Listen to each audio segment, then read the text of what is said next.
Olá, meus meninos do segundo ano, tudo bem? Vamos ver literatura, mais uma escola literária. Meninos, apostila 2, vamos até a página 65. A gente vai estudar a 65, 66 e 67. Vamos lá?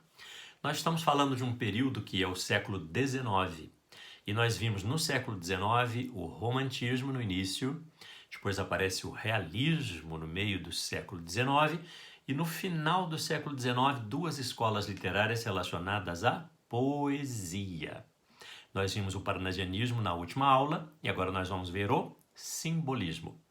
Se lá no parnasianismo nós tínhamos uma preferência pela forma, o soneto muito regrado, muito severo e pouco conteúdo, o simbolismo vai valorizar muito o conteúdo. A forma também parece muito sutil, elegante, como era o período da Bela Época ou da Belle Époque. Então também é uma valorização formal, mas há uma preferência por um conteúdo mais, digamos, musical, mais espiritual, mais voltado para o fugidio, para o enevoado, para a sombra. Tanto que a gente vai aliar esse simbolismo a uma corrente na pintura, nas artes plásticas, chamado impressionismo. Há quem diga que há na poesia esse mesmo nome, impressionismo, a poesia impressionista, assim como há também hoje chamados filmes impressionistas, etc. Vamos dar uma olhadinha no simbolismo. Na literatura, o simbolismo então está voltado principalmente para a musicalidade. Como que você diz que um poema tem musicalidade? Primeiro que poesia é basicamente ritmo, nós sabemos disso, é o elemento fundamental da poesia. Agora, no simbolismo, eles valorizavam muito, os poetas, os escritores simbolistas, eles valorizavam profundamente algumas figuras de linguagem que dão sonoridade, que são a literação e a assonância. Nós estudamos no primeiro ano, se capaz de vocês não lembrarem, né? Vamos relembrar vocês. A literação é quando num verso nós temos a repetição da consoante, várias consoantes repetidas várias vezes. Vamos dar uma olhadinha? Nós temos na página 65 um trechinho, uma estrofe de Violões que Choram, de Cruz e Souza. Dá uma olhadinha lá no canto, logo abaixo da palavra simbolismo, que está em roxo. E o poema diz assim: vozes veladas, veludosas vozes, volúpias de violões, vozes veladas, vagam nos velhos vórtices velozes dos ventos, vivas, vãs, vulcanizadas. Perceberam o V e o Z? Essa repetição dessa consoante, que na verdade seu tio quer ver mesmo, quer ouvir mesmo, é o fonema. Se eu coloco para você na sua frente a letra V, você lê como V. Se eu coloco o fonema V, você lê como V. Se eu coloco na sua frente a letra Z, você lê letra Z. Mas se eu coloco e peço para você ler o fonema, você lê Z. Então nós vamos ter o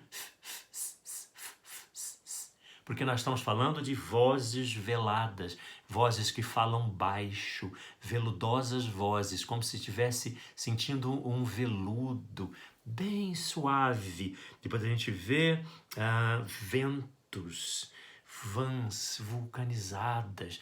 Então nós temos vozes falando baixinho, porque tem violões tocando e escutam-se vozes murmurando. Então há esse apelo para algo silencioso, tranquilo, mais voltado para o interior, para um misticismo, para um silêncio, para um mistério, há sempre uma névoa encobrindo. E a outra figura de linguagem que a gente tem de musicalidade é a chamada assonância, quando há a repetição de uma determinada vogal. Vamos dar uma olhadinha lá em cima? Olha lá, na 65 ainda, o poema que vem a seguir dentro do quadro.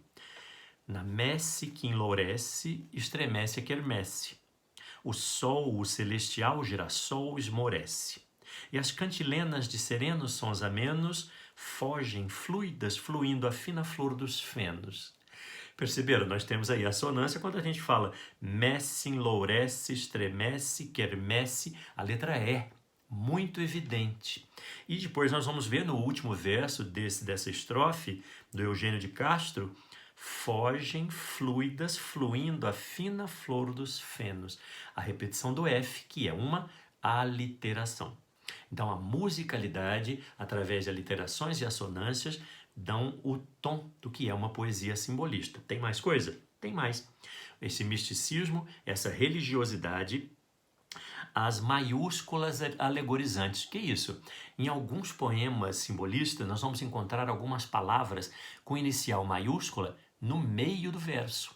Por quê? O poeta quer evidenciar aquela palavra que geralmente está ligada a questões místicas, que dão a entender que aquela palavra não está no sentido denotativo, no sentido do dicionário, mas no sentido conotativo. Ela quer expressar algo que está por trás, escondido, na entrelinha, e quer dar valor a esta palavra. Ok?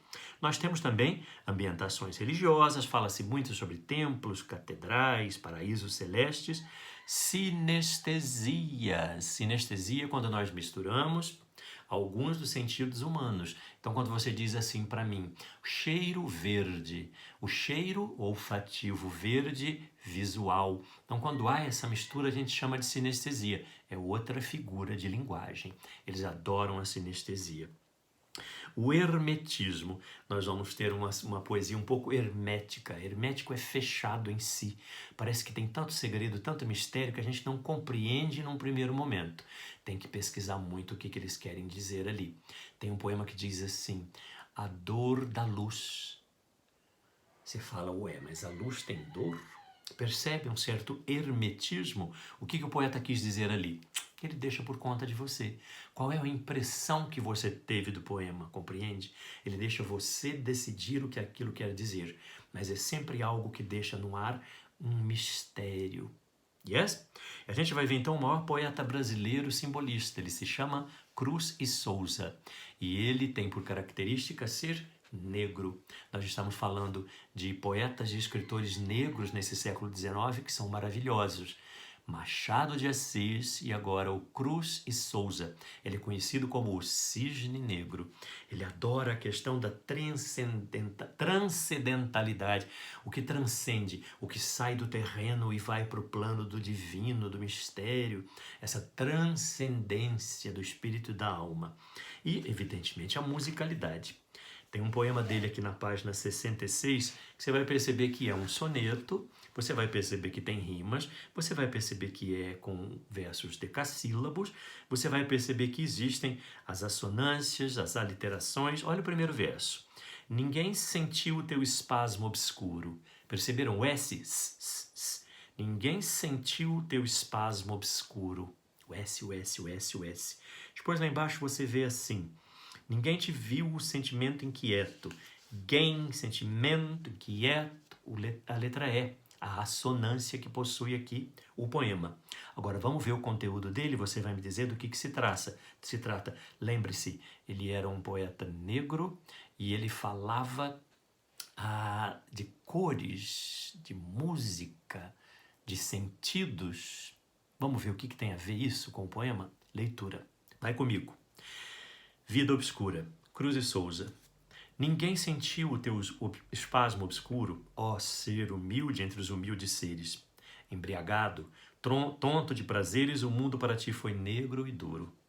Atravessaste no silêncio escuro a vida presa a trágicos deveres e chegaste ao saber de altos saberes, tornando-te mais simples e mais puro. Ninguém te viu o sentimento inquieto, magoado, oculto e aterrador, secreto, que o coração te apunhalou no mundo. Mas eu que sempre te segui os passos, sei que cruz infernal prendeu-te os braços e o teu suspiro como foi profundo. Tem tanta coisa escondida nesse poema, mas o que está na base dele? Quase que ele fala de si mesmo, Cruz e Souza. Ele fala da cor negra, de luz e do negro, do lado escuro, do lado obscuro, da dificuldade que ele tem na sociedade de ser aceito como um intelectual e um grande artista negro. A gente vai ver que no exercício primeiro a gente pergunta o que se trata o poema, e é o sofrimento tácito diante dos limites impostos pela discriminação. Percebe que há uma profundidade de conteúdo muito maior do que no parnasianismo? Pois é. Agora, e o impressionismo? O impressionismo é uma corrente principalmente da pintura. E ela diz assim, já temos fotografia no século XIX, não temos? Temos. A fotografia retrata fielmente a realidade? Retrata, é a mimesis. Como é que a gente vai fazer com a pintura? Vai imitar também? Não. Nós vamos mostrar na pintura o sentimento. E esse sentimento vai ser mostrado através do quê? Luzes, cores, movimentos. Então essa pintura impressionista tem 3 quadros, 2 aqui na 65 e 1 na página 66, que está mostrando Monet, Degas, Renoir, esses grandes pintores impressionistas, que é uma vanguarda artística. Nós vamos aprender já já o que são as vanguardas artísticas europeias. E no impressionismo, os pintores usavam pinceladas fortes, rápidas, para quando você olhasse perto, você fala, meu Deus, é apenas um rabisco. Mas quando você se afasta, você vê o quadro. E que impressão que ele te provoca? Não sei. Cada pessoa que ver o quadro terá a sua própria impressão do objeto, compreende? Que seja uma pessoa, que seja uma paisagem, mas a impressão é de quem vê, é o olhar do espectador. E lá na página 66, no alto, tem os aspectos fugidios da realidade, variações de luz e cor, oposição à arte acadêmica, aquela arte da imitação da realidade, paisagens pintadas ao ar livre. Dá uma olhada nesse quadro belíssimo na 66, do Claude Monet, Mulher com Sombrinha. A gente vê que tem fumaça, que tem garoa, parece que tem um tecido fininho recobrindo essa paisagem. Por isso a pintura é chamada impressionista. E a escola literária nós chamamos de simbolismo, a valorização da musicalidade, a valorização do mistério, a valorização do impalpável, do transcendente. E o grande Cruz e Souza. Um grande beijo, até a próxima aula.